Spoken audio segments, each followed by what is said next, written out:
Good afternoon and welcome to Let's Talk TCI Real Estate. This is a show where you can learn about real estate as well as connect with the various professional sectors that can affect your decision on what real estate you purchase or have purchased. Knowledge is power. And one of the great things about this show is that it is always available for you to go back to and watch. Special thanks to the Turks and Caicos Real Estate Association for gracing us with their presence on the previous show. Thank you for explaining the role of the association and also the importance of the associations and the importance of the real estate industry to the economy of the Turks and Caicos Islands. Since the show, I have had a few persons reach out asking about how to become a real estate agent.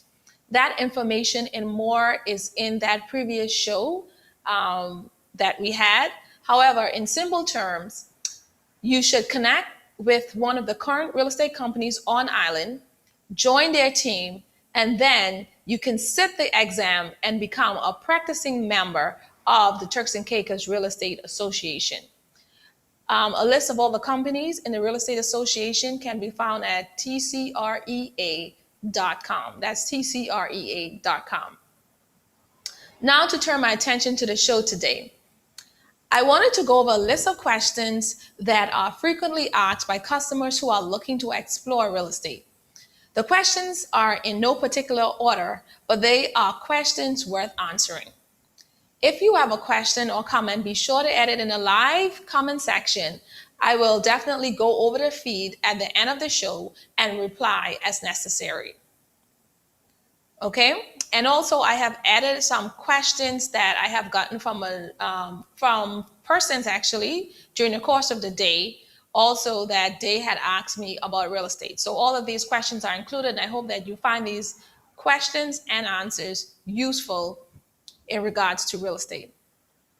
Question number one, who can buy real estate in the Turks and Caicos Islands? The answer is anyone. There is no restriction on foreign ownership. When is the best time to buy? I would say that now is the best time to buy. Prices are increasing in value. If you can afford to do it at this time, then I would say now is the best time to buy. Is purchasing on the sister islands a good choice? Yes. In my opinion, yes, because prices are more affordable. But if you are looking for a quick appreciation in value, you need to think about the investment as a long-term opportunity. If I buy vacant land, do I have to build on it within a specified time frame? No. You can hold on to the land for as long as you want without building. I just want to pause for a minute.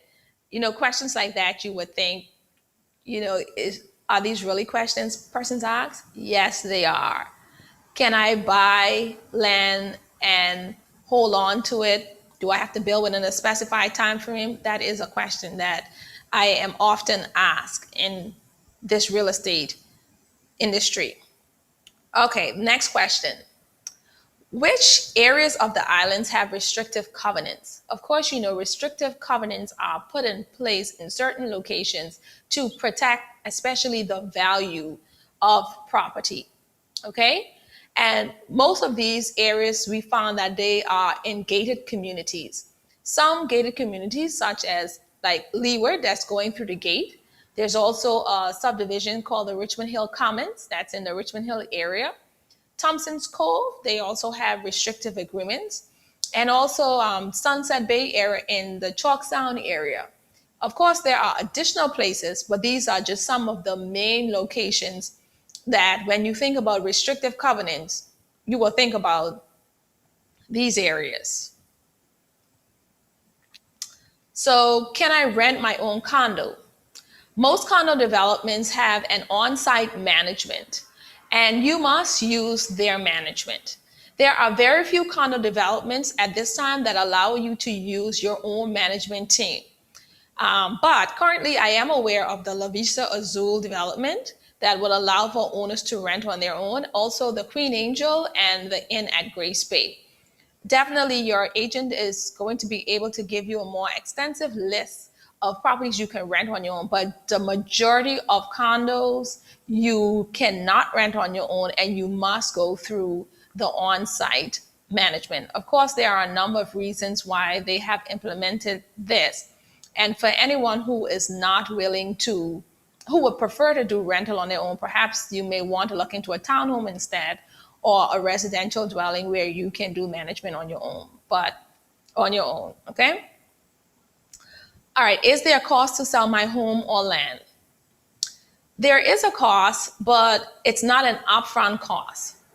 The commission due to the agent is only payable when the property sells. Therefore, the agent is really at the loss in the event the property doesn't sell. So let me just repeat that. There is a cost to list your property for sale, whether it be a land or home, okay? However, the cost is not upfront. In some places, there is a cost that you have to pay, like for advertising or doing anything in regards to listing. But in the Turks and Caicos, there is no upfront cost. The commission due to the agent is only payable when the property sells. Next question. How long does it take to close on a property? So cash deals can close very quickly. I have experience of closing actually within a week. However, standard closing time can be about 30 days. Financing deals, on the other hand, may take a little bit longer because you have to provide at least 30 days for bank financing and then a further week or two for closing to take place. Your financing with the bank can also move faster or slower depending on how quickly you provide the information to the bank, which is required, okay? So it can move quickly as a cash deal. Financing deal may take a little bit longer, okay? But there's no set time for a closing, okay? Next question. What happens if you do not get buying financing within the specified time frame? The purchaser agent can request an extension on your behalf, okay? If there are no additional offers on the table, the seller would normally grant an extension. However, in the event that there is another offer available, the customer may lose their deal as the owner has the right not to grant the extension. A word of advice: if you are getting bank financing, use your best endeavors to ensure that you are doing all that you can in order to provide your information to the bank and to show the vendor that you are trying your best to acquire financing within the decided time. I have experienced persons going on vacation after making an offer, therefore delaying the time of submitting information to the bank. Vendors tend not to be favorable to actions like this because sometimes, some things like this comes across as not being considerate or serious to the person who is selling. So you have to be considerate of time. And I'll just stick a little point in here about honesty because we're talking about, time frame. You have to be upfront with your agent. If something goes wrong in the process, don't be afraid to let that agent know. It's better to stop the process than to prolong the process when you already know that the deal cannot move forward. It's like a chain link reaction. Once one of the link break, the whole deal can fall apart. So if anywhere during the financing process you find that you are stuck, don't pretend as if the financing is moving forward when you know that it's not moving forward.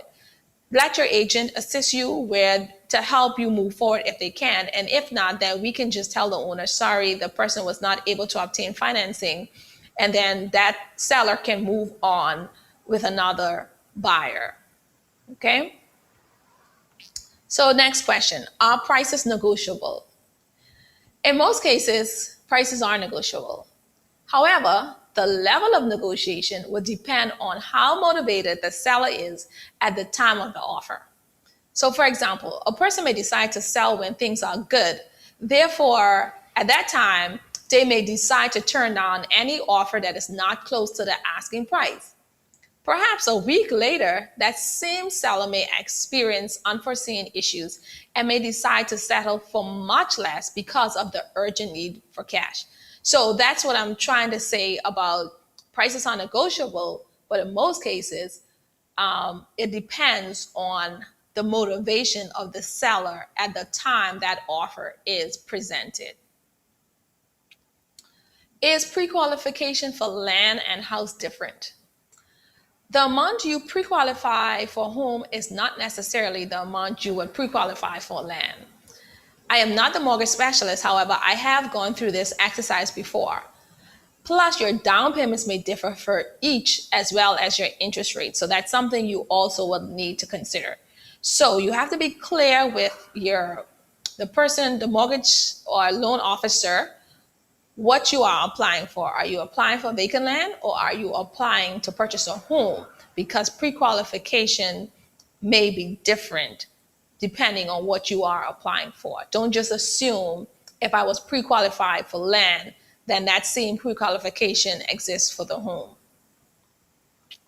Okay, are there vendor financing options available?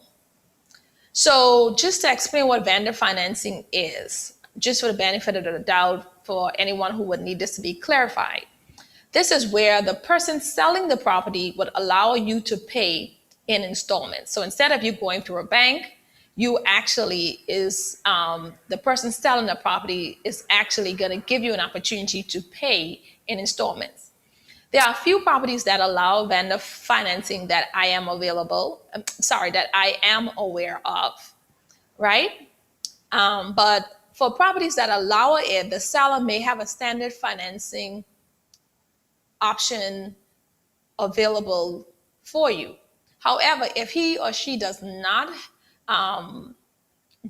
offer, and you would then, as a purchaser, will have to bring a proposal to the table. So it's good to have a proposal in mind in terms of what type of deposit you are able to put down, what type of monthly payments you are able to make, and definitely how long you think that you would need this financing from this seller. Okay, so don't just ask, hey, do you know if the vendor will do financing? But you also will need to have in mind some terms and conditions that you can present to the seller. Okay, but there are some properties that would allow vendor financing. Okay, are there current rent-to-own properties in the Turks and Caicos Islands? I'll say that I do not know of any opportunities currently that allow us rent-to-own. This concept I have found have not been as successful in the islands, but it doesn't mean that it's not possible. I would always suggest make sure you contact an attorney if you get into such an arrangement. Okay? Do I need an attorney? From my understanding, as well as I have asked those questions before by an attorney on a previous show, and it was said that by law, you do not need an attorney to close on a transaction. However, as I have stated also on many occasions, I would advise you to do so. Leave the legal issues up to the legal professional. Don't try to do their jobs.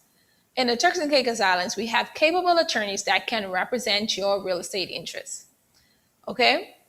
I would like to also state again, like I said, I've said this before on many shows, the bank attorney is not your attorney.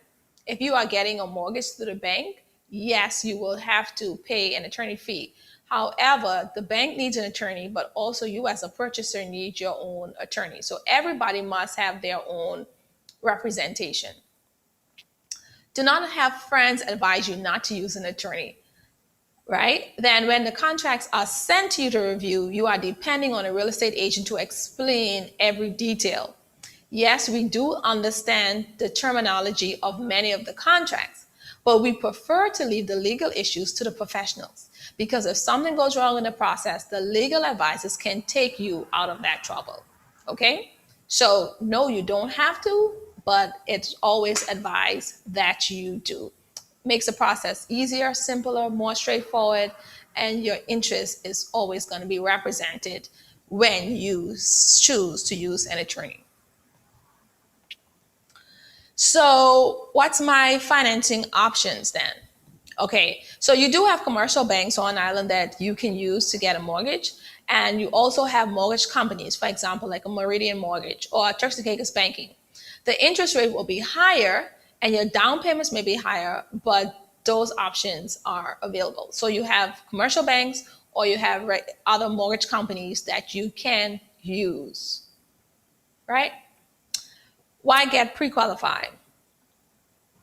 The first thing I would say is get pre-qualified because it allows you to know what you can afford. For many of us who have not been through the financing process, we have a preconception of what we can afford. When actually we do get pre-qualified, you would be surprised as to the factors that we did not even consider that may have affected our borrowing power. So basically, we think we can afford something, and then by getting pre-qualified, we realize that, hey, because of these factors, now I'm not able to afford it. Okay? So think about it this way. If you find that you fall short on whatever you can afford, this is the perfect opportunity to get someone to borrow along with you to make this purchase opportunity possible, right? And it now gives that additional person time to secure their relevant information needed to help you with that sale process. Meaning, you may now be able to say, okay, I will get pre-qualified and I'll purchase this with my partner, or with my mother if the bank allows that. And that's why what happens a lot of times, you want to do something on your own and you end up having joint proprietorship with properties, or proprietor in common with properties, because you cannot qualify on your own. All right. And the other thing I would say, a good reason to get pre-qualified before you decide to dive in and contact an agent about showing you properties and making an offer. Sometimes the pre-qualification process can take a while. When I say it can take a while, because of course everyone has a busy schedule, and some banks are allowed to give you a pre-qualification within a day, but some banks may not get back to you right away. So you want to make sure, get pre-qualified in advance, reach out to get pre-qualified, so when you are ready, then you are prepared to move forward because you already know what you can afford, what you need to do to be ready to make that purchase. So, what are the price ranges available for vacant land? Okay, so basically the price depends on the location, as well as the demand in the area, as well as the motivation of the person selling, right? So these are some of the factors that would dictate prices, right? So basically also, what the market is saying.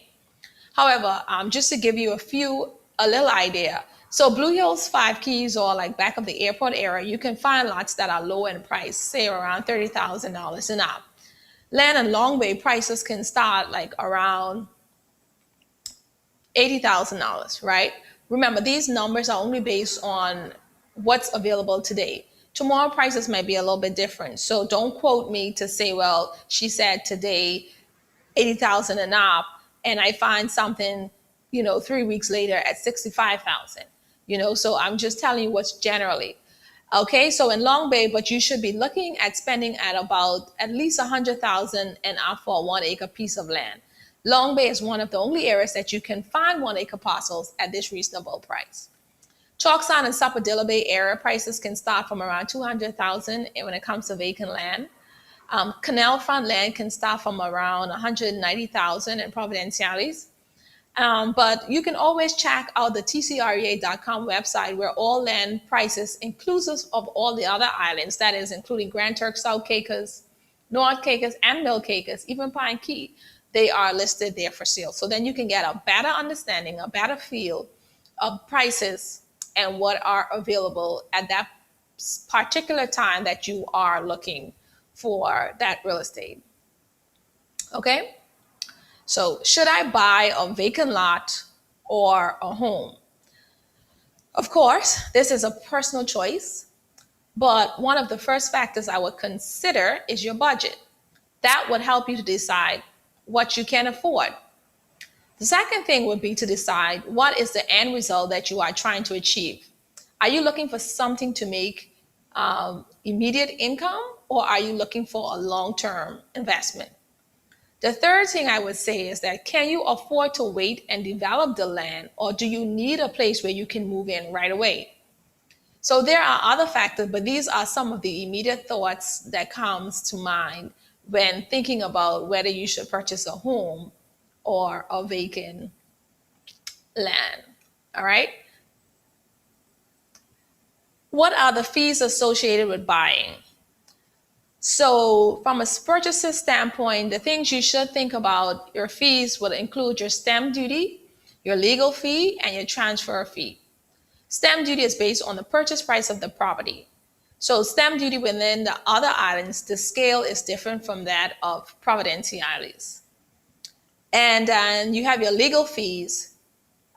Your agent can recommend professionals if you do not have someone in mind. And I would just like to touch on the stamp duty one more time, as I am just thinking, just for the benefit of anyone who is not so sure about what the stamp duty rates may include. So anything that you purchase under $25,000, there is no stamp duty on it. In Providenciales, anything above 25,000 and 250,000 is 6.5%. And anywhere from 250,000 to 500,000, that's 8%. And then from 500,000 and up, that's 10%. However, on the outer islands, anything between 25,000 and 100,000 is actually 5%. More than 100,000, then you're paying 6.5%. So there are better stamp duty rates on the outer islands compared to Providenciales, okay? But you must always remember that stamp duty is based on a sliding scale based on the purchase price of the property, be it a home or a vacant land. All right, if I get a loan for a land, can I bill on it right away before mortgage payments are completed? Yes, you can. You are the owner of the property.